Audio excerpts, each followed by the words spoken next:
Vote for President. Michael A. Hopkins, 2028. First on the agenda is abortion. Since 1980, over 10 million babies have been aborted. Second trimester abortion. The baby is alive and has a heartbeat. There are videos on YouTube that show how the abortion is done. They start off by ripping off the baby's legs and arms and crushing the baby's skull. Remember, this baby has a heartbeat, so its nervous system is working, and it can feel pain. Would you like your legs and arms ripped off? Do unto others as you would have them do to you. I would put an end to all abortions of any baby that has a heartbeat and electricity in the body, which signifies life. When a person dies, the doctor considers them clinically dead once the heart stops beating and all the electricity has left the body. They do not even consider a person dead with their heart not beating but waiting until all the electricity has left their body. Therefore, we know life begins with electricity and a heartbeat. Second on the agenda, prisons. Every state has different amounts they charge to house one inmate per year, starting at $23,000 in Arkansas up to $300,000 in Massachusetts. Now my mother lives on $10,800 Social Security check per year. They expect my mother to live on that amount, but they say they have to have on average $35,000 to house per person in a concrete box. Inmates practically run the prison. The average amount that people make in America that don't have a business is around $25,000 to $30,000, and like I said, my mother's Social Security check is $10,800 a year. What I'm getting at is they are making millions off housing your children in concrete boxes. You have to look at everyone as if they were your neighbor. Would you go next door to your neighbor and drag them out of their house and drag them into your house in a concrete box with bars on it and charge the state $106,000 a year? Like they do in California? It's called entrapment. Undercover sell drugs. They do drugs also, and they arrest you for the drugs they sold you and make a profit because they get the drugs back to sell them all over again. Plus, they make profits off of you in jail and prisons. It is entrapment, and that's all there is to it. The biggest drug dealers are the law, or they call it pharmaceuticals. Third on the agenda, put an end to people in hospitals being forced to take medications they do not like because it makes them feel bad. In some mental institutions, if the patient refuses to take their pills, they will forcibly hold the client down and give them injections in their arm. This is going to come to a stop. Fourth on the agenda, corporate and income tax rates. If we cut the corporate and the income tax rates to 10%, it will not only help families struggling but also help the corporations.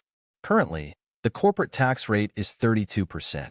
So if you lowered it down to 10%, the corporations would have 22% more to reinvest into their companies, thus creating more jobs, and creating more jobs means more tax revenue.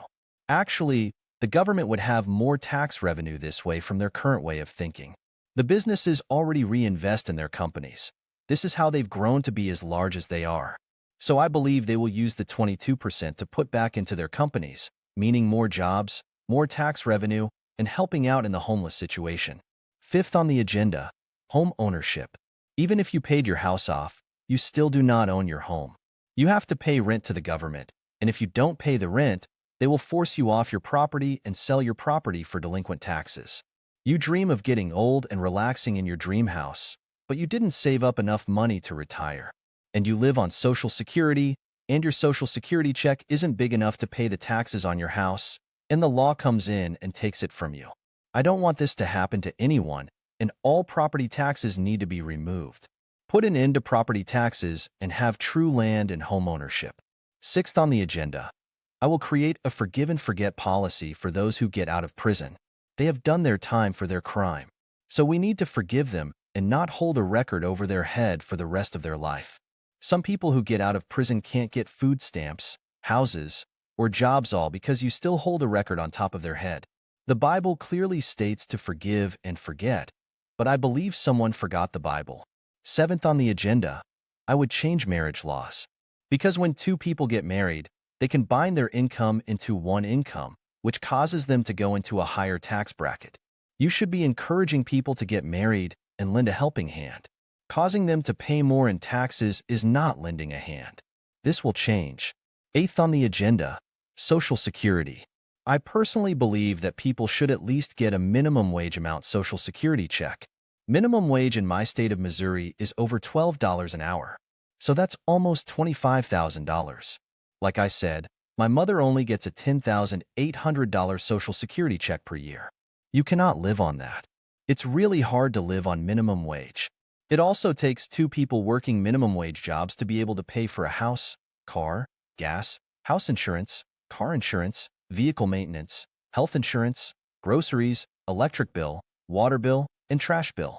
Every time you increase the minimum wage, everything goes up in price, so you're literally making the same amount of money. But the government gets more in taxes when everything goes up in price because goods cost more but are still taxed at the same rate. But the fact they cost more means more tax revenue for them. Social Security needs an overhaul, all there is to it. If we could cut some of the prison funding and use that funding to put towards Social Security to help out our elders and those with medical conditions. As we approach the 2028 presidential election, I invite you to consider the vision I have laid out for our nation, a vision rooted in compassion, justice, and a commitment to the well-being of every American. My agenda addresses critical issues that affect our society, from the sanctity of life to the reform of our prison system, healthcare practices, taxation, home ownership, and the treatment of those who have served their time. Abortion is not just a political issue, it is a moral imperative. With over 10 million lives lost since 1980, we must protect the most vulnerable among us. I am committed to ending all abortions once a heartbeat is detected, recognizing that life begins with that very heartbeat. Prison reform is essential to creating a fair and just society. The exorbitant costs of incarceration are a burden on taxpayers and families alike. We must shift our focus from punishment to rehabilitation, ensuring that our justice system serves the community rather than profits from it.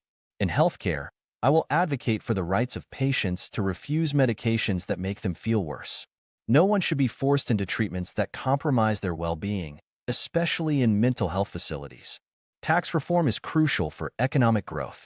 By lowering corporate and income tax rates to 10%, we can stimulate job creation and increase tax revenue, ultimately benefiting families and communities across the nation. Homeownership should be a reality for all, not a dream overshadowed by property taxes. I will work to eliminate these taxes, allowing individuals to truly own their homes and secure their financial futures. Furthermore, I believe in a forgive and forget policy for those who have served their time. Everyone deserves a second chance, and we must not allow past mistakes to dictate future opportunities. Lastly, I will reform marriage laws to encourage unity rather than penalize couples with higher taxes. Marriage should be a partnership that strengthens families, not a financial burden. Together, we can build a brighter future for our nation, one that values life, promotes justice, and fosters opportunity for all.